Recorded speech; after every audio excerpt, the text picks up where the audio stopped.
Subscribe to our YouTube channel and press the bell icon to get the latest updates. I'll just first explain, to all of you the format which we are going to follow.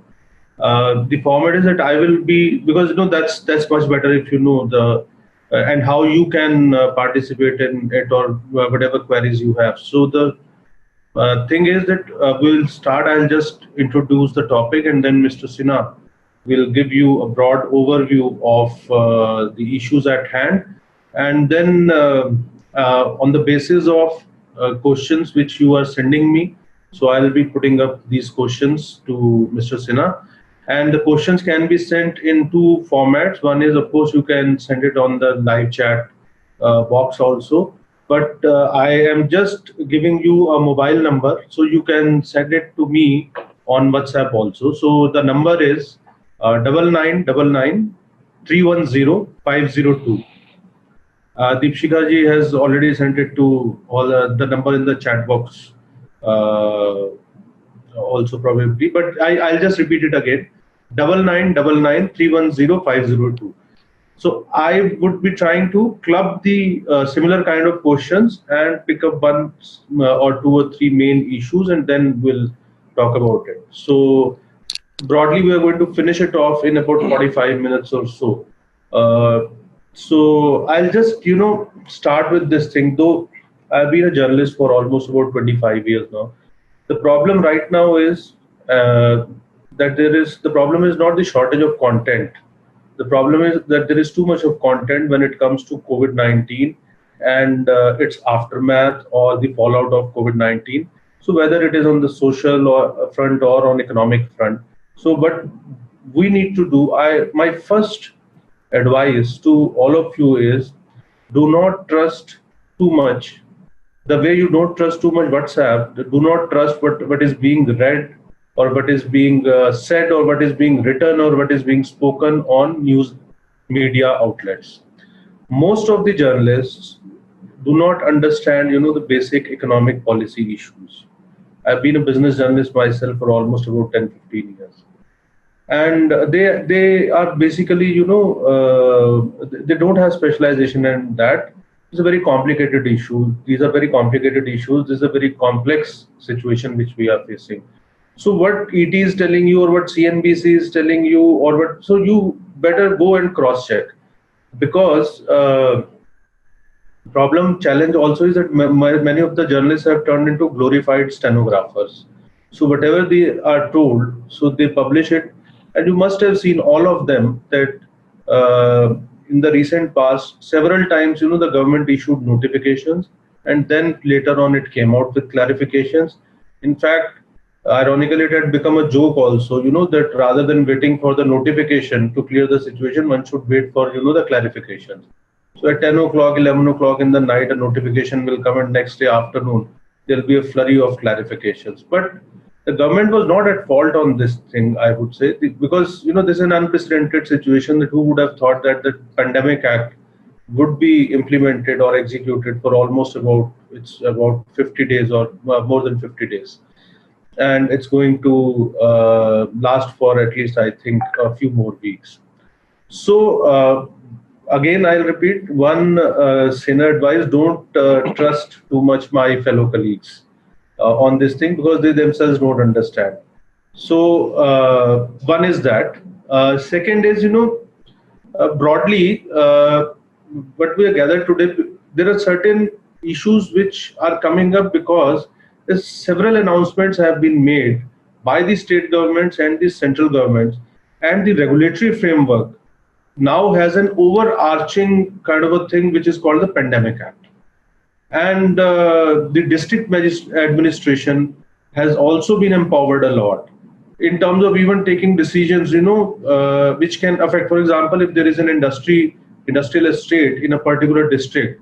Now, if the district magistrate of that particular district deems it fit that it should not be open, so even if there has been a directive that it should be open and it should start functioning, it may not, or probably it may, but to my understanding, it may not. And Amanji would speak on such issues with more clarity. Then, there are issues about labor reforms, the rules and regulations one of the key issues which have come up is the most important issue which has come and which affects almost everyone. Some of us are employers and some of us are employees. Many of us are consultants, self-employed professionals. But overall, if I do not have money in my bank account, and if my company doesn't have the money to pay, and I have got a notice from my district magistrate under the current directives from the government that you cannot sack anybody, you cannot fire anybody, you have to pay full salaries. If I don't have money, what do I do? Will they arrest me? How will they enforce that I am done? I do that. And I would, so these are, issues which are affecting us, in day to day kind of a thing. For example, in a city like Delhi, somebody has said, that there is this even odd formula. So whether the government has a capacity to do this even odd formula or not, or if somebody violates it, so will it this violation come under the municipal? It's the violation of municipal laws. Is it a criminal misconduct kind of a thing because the Pandemic Act is there? So all these issues are bothering us on day-to-day basis. Then every sector has its own challenges. There are sector-specific challenges also. For example, aviation sector. Now, there has been a discussion going on. There has been a debate going on that the when the flights are going to start, so the middle seat, which was earlier supposed to be kept vacant because of the social distancing norm, so it might not happen because to ensure that the tickets remain affordable. So whether it's it's a very strange thing also. Like some people are saying that okay, so on an e-rickshaw you cannot make two persons sit together. You will not let that happen, but on a plane you will let that happen. So and there is an issue of the relief package which the government has announced. There are many questions. It has actually it's a very and such packages are generally complex. So deciphering these packages, how does it affect the corporate India? How does it affect you as an employee? How does it affect you as a consultant? So what are the legal implications broadly? So when we talk about legal implications, what I understand, it's about regulatory frameworks. It's about if you are not implementing certain directives given by the government, you can be held liable. And if you are implementing certain directives which are given by the government, you might be incentivized. Also, so this is broadly the domestic outlook which I have given you. Then there is a global outlook of this whole event. So there are global regulatory frameworks also changing. Like the US Senate yesterday passed a bill that the Chinese companies should be taken off from the exchanges in US. So can we do a similar kind of a thing in India also? Is it leave what feasibility, but legally is it possible that because we know that this under the Atmanirbhar Bharat campaign, or rather I would say campaign, but the Prime Minister has given the message that there should be what they call Swavlamban and Swadeshi and Atmanirbhar Bharat. So can we block the Chinese companies, or can we block other companies from outside if we want to? So then there is the issue about the international regulations, the WTO frameworks, there are patent regimes, issues of intellectual property rights. So it's a vast topic, but we will try to have a sense of what is happening domestically as a part of a larger global picture, and where are we heading towards. And let me close my comments with a caveat. It's a dynamic situation. It's an ever-evolving situation. The government is also facing such situation for the first time. I can tell you from the personal experience also. I was a media advisor to the Union Health Minister in 2015-16. Mr. JP Naddha is currently the BJP president. So I was a media advisor to him. And that was a time when swine flu broke out at a very, very big scale. And there was a lot of panic and scares. So I've seen things happening there, being part of that, the group who was handling it. So I can tell you that this is an unprecedented situation. It's an ever-evolving situation. It's a dynamic situation. And so we should be ready with an open mind. if the government is, see, the good thing about this government is, what I find the good thing about this government is that when they implement something and it doesn't work, so they immediately take it back and try to rectify it. Some people term it as, also that in terms of, oh, the government is not well prepared or ill prepared, and it comes out ill prepared, so that's why. But that is not the case. So keep your options open, keep your mind open, don't be judgmental, don't trust media too much, because they themselves do not understand this complex situation much. And they're just trying to get the best TRP out of it. There's nothing wrong in it. That is the way media functions, and that's their job. So I will leave I cannot say the floor, the digital platform to, Mr. Sinha. And Mr. Sinha, please. Namaskar and good afternoon to all of you. You'll have to speak a little louder, Mr. Sinha. I hope I am loud enough and audible, Yeah. Arunji. Yes, yes. Namaskar and good afternoon to all of you. I believe there are large number of distinguished people who have joined the webinar today, and I thank all of you for joining in. Thank you very much, Arunji. You are not only very articulate and you put across very pertinent issues, but Arunji is also a close friend, and therefore some kind, generous personal words are coming across from him. I thank you for that. Deepshikha ji, thank you very much for giving me this opportunity. And during the course of this conversation, I would make an endeavor and attempt to answer whichever queries that come across. Initially, I would like to give a broad overview as to what the potential, the situation entails for large number of Indian companies and India per se. So can we start with the opening remarks, Arunji?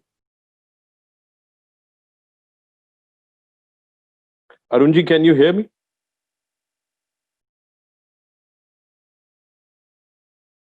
I think I'm not able to hear Arunji right now, but let us see what was happening on 1st of January 2020 AD. When we started a new decade, little did we realize that 2020 AD is going to be flipped to BC. By BC, I mean that we now look back at life in 2020 as BC, before coronavirus and after coronavirus, or before COVID and after COVID. This is the kind of huge change which has happened in past span of 2-3 months, and it seems as if we are living in a different era altogether. Undoubtedly, COVID is the biggest challenge to humanity in contemporary times, but I believe humans are most evolved species, and this crisis should bring out the best in all of us. As they say, on the other side of challenge lies the extraordinary. I am a believer in that saying. The COVID in itself is going to transform the lives of each and every individual, the life of each and every institution, our personal and professional lives as we see it. And it has impacted the economy of each and every country. It has impacted the economy of each and every individual in a manner. And therefore, the entire economic order globally also, it stands altered. And therefore, I believe that this is bound to give rise to a new world order. I also believe that in every crisis, there lies an opportunity. And therefore, this crisis also provides us an opportunity as a country to take a joint leap forward. Prime Minister Narendra Modi ji has aptly stated that this is the time for all of us to rise and seize that opportunity. And if you see the entire geopolitical scenario as it exists right now, even in midst of this global crisis, Prime Minister Narendra Modi ji has shown inspiring leadership and visionary statesmanship. What is most significant is that citizens, institutions, and entire 135 crore people of this country have responded to clarion call given by Prime Minister in this fight against Corona. And they have all, with overwhelming majority, they have all abided by whatever norms, guidelines, and directions which have been stipulated from time to time. I believe that by sheer illustration of this, the world's faith in leadership of Prime Minister Narendra Modi ji and Indians in general has become even stronger with the exceptional handling of COVID crisis and the discipline and the self-restraint which has been exercised by overwhelming majority of citizens in abiding by all COVID norms and guidelines. Therefore, we find today that India is among the nations with lowest mortality rate, with lowest infection rate, if you see the entire population and the percentage of people who are getting affected by this. India also has dutifully lived up to its responsibility as extending help to the global community. And I believe that the true character of individuals or country is reflected in such emergent times or in times of such crisis. Even in these critical times, India has sent several life-saving medicines, medical supplies to more than 60, 70 countries across the world.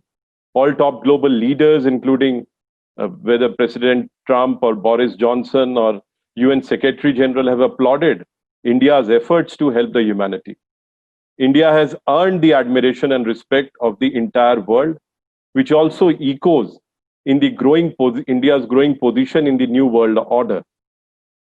As far as the track record of Prime Minister Narendra Modi ji is concerned, you would have all seen that he has this knack of transforming an adversity into an opportunity, of transforming a crisis into an opportunity to develop that state, develop that region. And that is what has happened, whether you go and analyze what happened in Bhuj, where large number of buildings were dusted. And from epicenter of earthquake, today Bhuj has become epicenter of development in India. Coming back to some of the major initiatives that the government has taken, I would like to broadly touch upon the stimulus package which has been announced by Finance Minister last week. And we have all seen that coronavirus, COVID, has brought the biggest economies to a standstill, to a grinding halt. But even facing enormity of this challenge, Prime Minister Narendra Modi ji, undeterred by that, has also not only unleashed a 21 lakh crore economic impetus and stimulus package, but utilized this opportunity to usher in large-scale economic reforms which have been pending for quite some time. This 20 lakh crore package is totaling to roughly about 10.5% of our GDP, which is, to be precise, 20.97 lakh crores.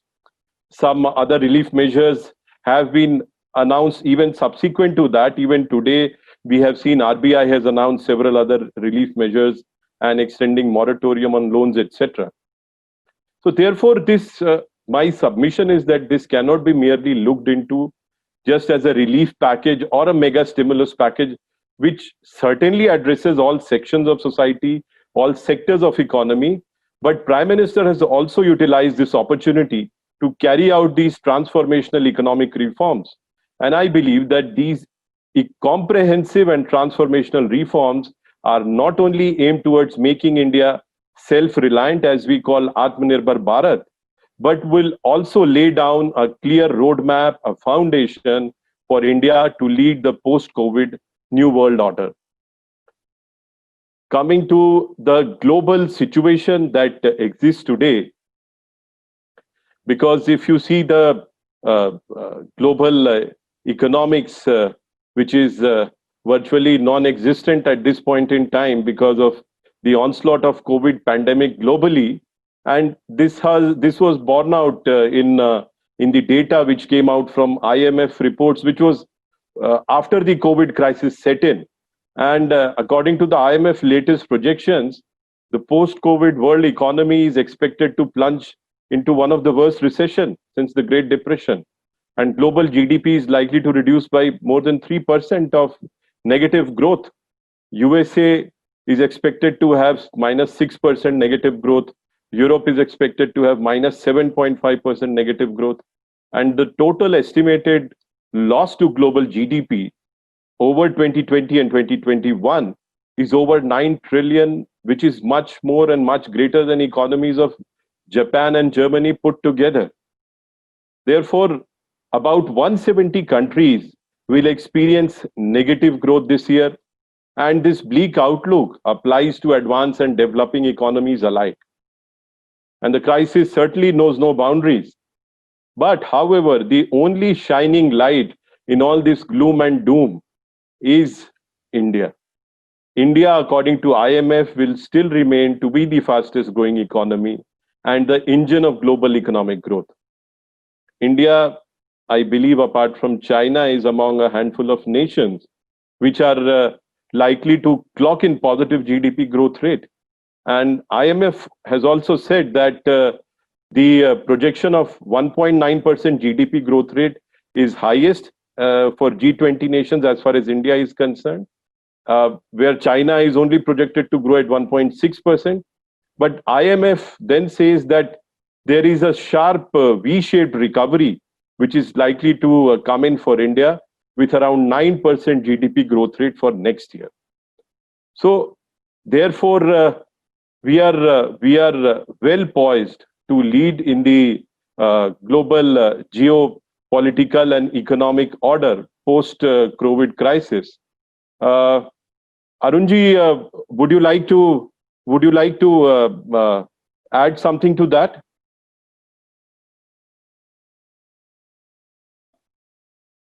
I just wanted to,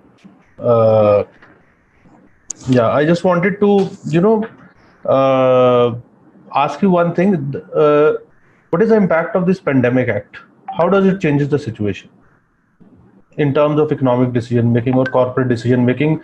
Or if I say broadly, what are the things about which one should be cautious about while taking a decision if you are a part of the management of any of the corporate entities? No, that's a pertinent question, Arunji. And under the 7th schedule of the Constitution, as far as public health is concerned, it lies in the concurrent list. And you have rightly pointed out that the Epidemic Diseases Act 1897, which is about a 123-year-old statute enactment, is the main legal framework within which all the laws, directions, guidelines, and executive instructions are being issued by Government of India, as well as state governments. Now, as far as this Epidemic Diseases Act is concerned, certainly at that point in time, epidemics were order of the day, and they were, regularly we were facing that kind of a situation in the about 125 years back. Now, the main provisions of the Epidemic Diseases Act, they stipulate that Section 2A of the Act empowers the Union government to take necessary measures and prescribe regulations to deal with such dangerous situations arising out of any epidemic diseases, and how government can regulate entry and exit at ports, seaports. At that time, they were in parlance, but airports would also be covered within that definition. And therefore, under Section 2, the Union government is empowered to take all those measures, so is the state government. Section 3 thereafter stipulates that any person who disobeys any regulation or order made in pursuance to the power which has been given under Section 2 of the Act would be potentially committing an offense under the Indian Penal Code, and there are punishments which are prescribed under Section 188 of IPC. And Section 4 thereafter goes on to, that is important, I wanted to mention that because it states that no suit or any legal proceeding will be initiated against any person or authority for anything done in good faith or intended to be done under the Act. So therefore, this is one important legal framework. The other framework, which is in parlance, which is in operation today, is the Disaster Management Act 1954. And basically, the Disaster Management Act lays down a blueprint for the administrative machinery to operate in times of such disasters. Section 72 of the Disaster Management Act stipulates that the Disaster Management Act will have overriding powers over other statutes and other provisions of law. And therefore, you're right that government, in pursuance to these acts, has large number of powers which are there to regulate the ever-evolving, dynamic and emergent situation which exists on ground. The government immediately upon, because I think we were one of the first ones to act, and when even 500 cases were not there, we declared complete lockdown, and Disaster Management Act was already enforced. And thereafter, in fact, Arunji, on 7th of January, this was declared by WHO as a global pandemic. And the government of India had its first meeting, which was the genesis of operationalizing this Disaster Management Act on very next day itself. So therefore, it only goes on to reflect the alacrity and the commitment and the conviction with which the government of India has been acting as far as implementation of these measures are concerned, and making all-out attempt to mitigate the global effects of the global pandemic COVID-19. Yeah, another, couple of questions have come. I will just club it. Like Nidhi has asked a question, then Hina Prasoon has asked a question. So I'm clubbing all these questions together. One is that there is this term which is used quite a lot these days, which is force majeure. You'll have to correct my pronunciation. Your pronunciation is absolutely correct. So one, exactly just in the layman's language, what does this term actually mean?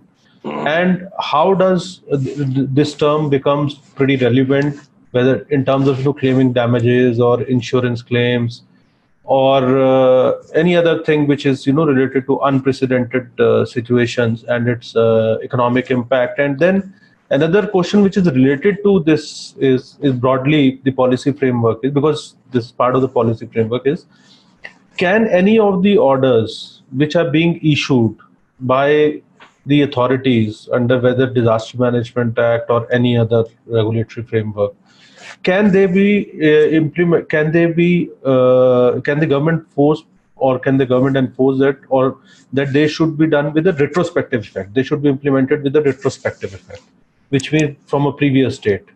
And especially when it comes to waiving of full wages to the workers, that issue is the first and the foremost issue basically, which is coming up. So for example, the government, if it is so how much it is possible, and if somebody has somebody is aggrieved, or somebody has a grievance, and he or she wants to redress it, or a company wants to redress it, so how much does this Disaster Management Act and this Pandemic Act and the current situation, the rules and regulations, so how much restriction is put on these things? So these are three questions I have asked, which are, I think, largely interlinked. So I'll just repeat them again so that they don't get lost in this thing.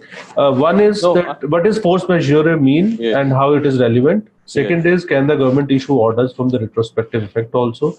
And third, if anybody, individual or this thing, as you just explained, has any grievance, so does the legal recourse, or is there a restriction on that now? Are the options available are much lesser, and whichever are the best options which could be available to people?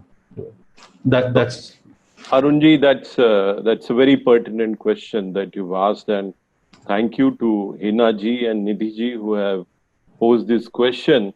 In fact, they are major legal heads, so therefore we'll tackle it one by one, and because it would need a little bit of explaining. So should I start with force majeure? Yeah. To deal with the force majeure.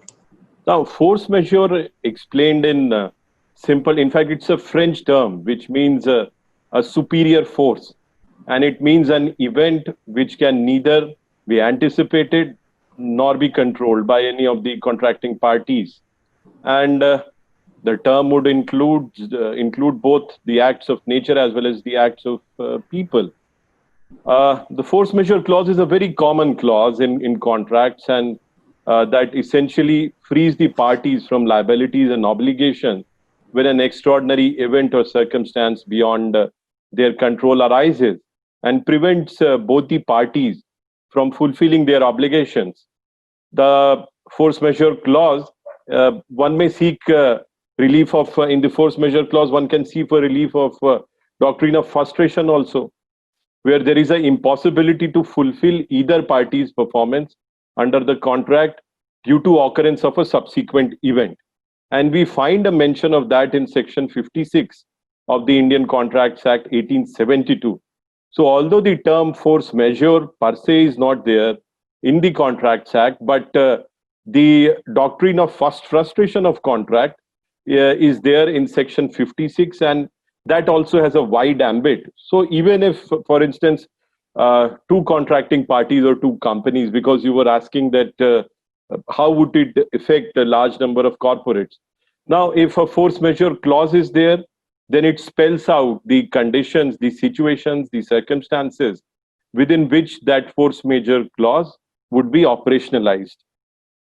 However, if that particular force majeure clause, even if it is not there, then the companies can go even under section 56 of the Indian Contracts Act, and can raise their claims or grievances before the competent authority, or with other contracting parties taking a plea or refuge under section 56 of the Indian Contracts Act. And there are certain major principles, because this is an issue that large number of corporates are grappling with, and understandably they are trying to cut down their losses and stay afloat, and therefore their situation is also understandable, and the situation of large number of employees who are working there, that is also something which one has to keep in mind, and have empathy with those people who are perhaps at the lowest rung of our pyramid. But as far as force majeure is concerned, there are certain judicial principles which have been laid down in large number of matters. One landmark case, a recent case, is Energy Watchdog versus Central Electricity Regulatory Commission of 2017. And some of the basic principles, if you wish, I can elaborate just briefly on that, which has been laid down by the Supreme Court, are that first, force majeure is not exhaustive but inclusive. If the contract has an express or implied force majeure clause, it will apply over other principles under section 56 of the Indian Contracts Act, which is with respect to frustration of contract. Application of doctrine of frustration must always be within narrow limits. A rise in cost or expense will not frustrate a contract. Doctrine of frustration will not apply so long as fundamental basis of the contract remains the same. Force majeure clause will not apply if alternative modes of performance are available. Only if they are impossible, then force majeure clause is going to apply. Now, therefore, the language of the force majeure clause is going to determine the remedies available to the parties. Some contracts may provide for immediate termination, others may be suspended, or some contracts may allow for only certain obligations to be suspended. And a party is also required to show the proof of mitigation and esteemed timings of dealing with particular event of the force majeure. Now, thus, therefore, I would say that the existence of a force majeure event will be established on a case-to-case basis, taking into account the specific circumstances of that particular case, including whether the period of fulfillment of an obligation, the nature of unfulfilled obligation, and reasonableness and good faith, and the actions of the debtor and other contracting parties. So everything will have to be taken into account, and therefore it has to be examined on case-to-case basis, and then only it can be determined. Can we move on to the next question, which was basically that can the center order or can the rules and regulations or any new directives can be implemented with retrospective effect? Usually, I must say that none of the executive orders or even any of the statutory provisions, they apply retrospectively. There is a presumption in law that all statutory provisions or executive instructions, they only operate prospectively. However, if government or the legislative authority wishes to have implementation of a particular act or an order retrospectively, then they have to spell out the situation, the circumstances in which it is going to be applied retrospectively. And therefore, this is the general principle of law, that any law or any executive instructions applies prospectively unless specifically required and reasoned as to why it is going to apply retrospectively. And therefore, that is the intent and approach of the governments also, as well as the legislating authorities, whether parliament or state assemblies.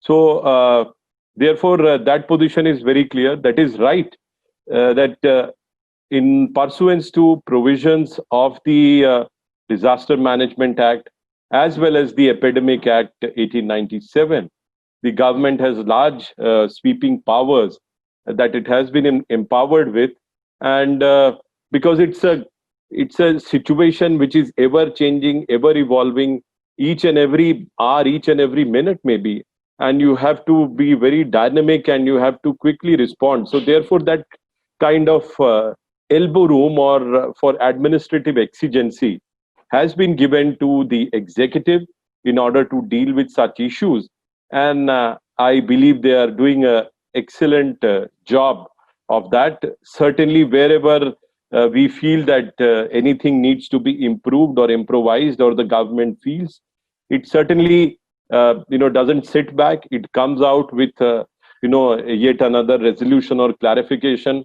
Although it may sound a little amateurish, but that is the reality of the situation. We are living in extraordinary times, and it requires extraordinary measures, and it also requires the compassion and understanding that if your measures have any shortcoming, you should be first one to strengthen it and put it in the right manner and perspective, so that people are not inconvenienced, and the larger objective of mitigating the pandemic is also ensured. And how much what kind of restrictions are there in terms of, if I have a grievance against, let's say, my district magistrate? I'll give you a very specific example. Let's say I am a corporate guy, I run a company, and let's say my district magistrate sends me a directive that and a lot of corporate guys have received, a lot of owners have received, employers have received.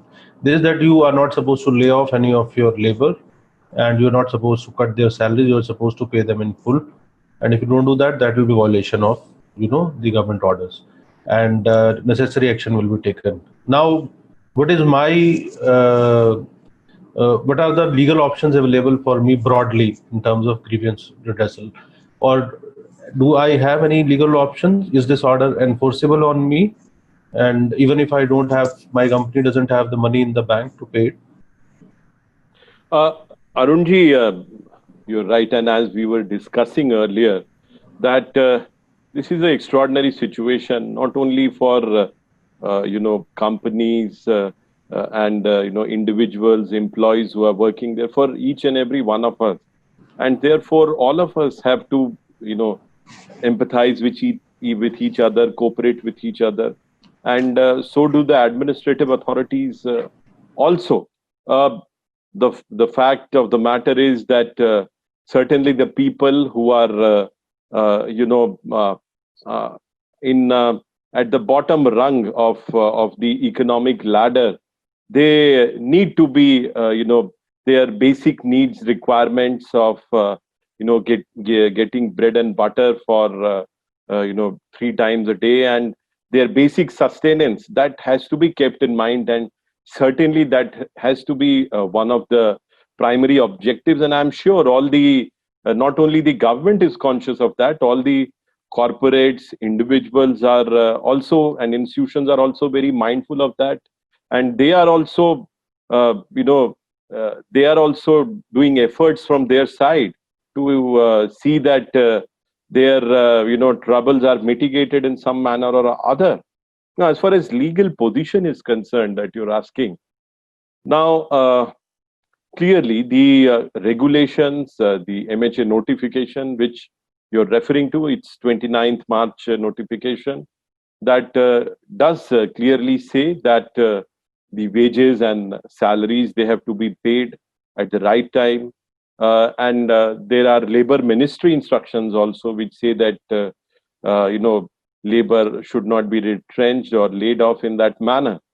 Now, there were certain petitions in the Supreme Court which were filed challenging that MHA regulation. But even before coming to that, I would like to say that the governing statute as far as all these disputes are concerned is the Industrial Disputes Act, and retrenchment is defined there in section 200, and there are certain conditions in which employees could be retrenched.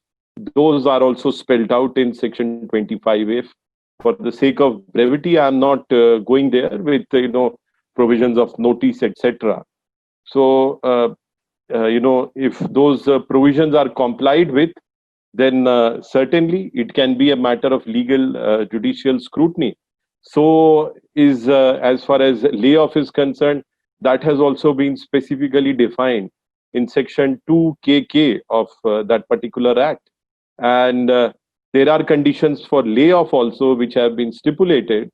So in short, that even if anybody is contemplating, first of all, we should all endeavor to have, our, wherever they may be, our employees or anybody's employees, that, their salaries and their payment should be made to the best possible extent, and they should be kept on the rolls also. And there is a legal procedure which has been spelled in the statute, which I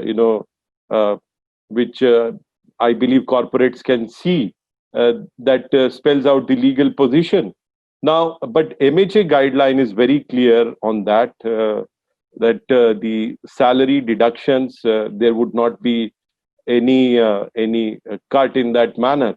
But I would also like to share with you, Arunji, that and with all the our distinguished guests, participants in the webinar who tuned in, that very recently Supreme Court in a order passed on 15th of May, exactly last week on Friday, has stated in a few matters that no coercive action is going to be taken against those particular industrialists or corporates who had challenged that particular MHA notification. The Supreme Court has issued notices, and they have asked the government to respond on that. Therefore, it has not attained finality in any manner. But at the same time, since as a professional also, it is my duty to bring out the clear legal position that it exists today, is that in those matters, at least, the Supreme Court has stated that, wherever corporates have come forward and explained any legitimate reasons, then no coercive action has been ordered against those people. Therefore, no strong measures, etc., and no, foisting of any other civil or, criminal proceedings upon them. So, but that is restricted to those few cases. And that apart, the MHA circular has not been kept in abeyance or stayed, as per my information. So that is the legal position which exists, and this has to be, if there are any such cases, then they have to be examined in depth to opine as to what would be the legal position in that particular case. But there cannot be one blanket sweeping observations as far as this is concerned. The MHA notification is very clear that salaries and wages, they have to be paid in full. There shouldn't be any layoffs. There are labor ministry directives also. But Supreme Court has issued notices to government, and government will certainly respond to it.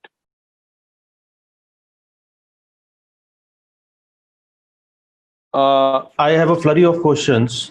Sorry, I missed your initial part. It was I had actually forgot to unmute. Because your questions are very interesting, I don't want to miss any one of them. Thank you. So I think we're coming to an end. There are a lot of questions. This thing, and I'll request Deepshikha ji to, I think probably we can plan another session soon. So and we will be able to reply to these questions. And thank you so much, Aman ji. I think we had a wonderful conversation. Thank you all participants. I think the success of a webinar, because I've been attending many, is gauged by the fact that the number of participants who had joined at 5 o'clock, between 5 to 5:13 when we started. So the number has remained exactly the same. So it's thank you so much for Arunji, can I just in conclusion say a word? Yeah. No. Please. Arunji, thank you very much. Especially I'd like to thank Speakin, Deepshikha ji, and all those who joined in from wherever remote locations. They have tuned in and they have joined in. I got a couple of messages on my phone that some people have joined in from US, although it's very early morning there. But let me tell you that it was very rewarding and enriching for me also to get such potent questions from you and the audience. But I just want to conclude by saying one line that India and all the corporates, all of us, all of India has waited for a rare opportunity to reclaim our status as a world leader. And this crisis also provides us a long-awaited opportunity to make India the leader of the new world order. And it is now for all of us as individuals, as corporates, as workmen, as employees, and as citizens of this country to ensure that we rise to the occasion, we seize this golden opportunity, and ensure that India gets its deserving place in the globe as a global leader in the Committee of Nations.